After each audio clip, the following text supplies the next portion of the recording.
तलवारीचा घाव आहे. महात्मा फुल्यांनी सांगितला त्याचा प्रभाव आहे.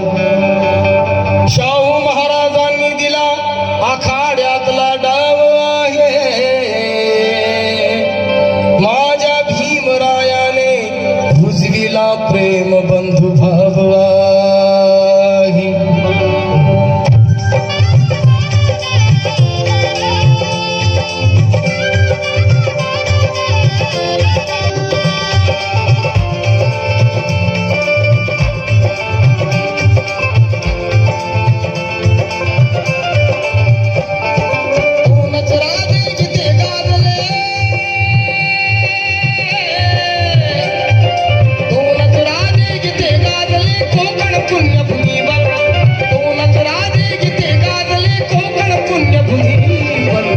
एक त्या रायगडावर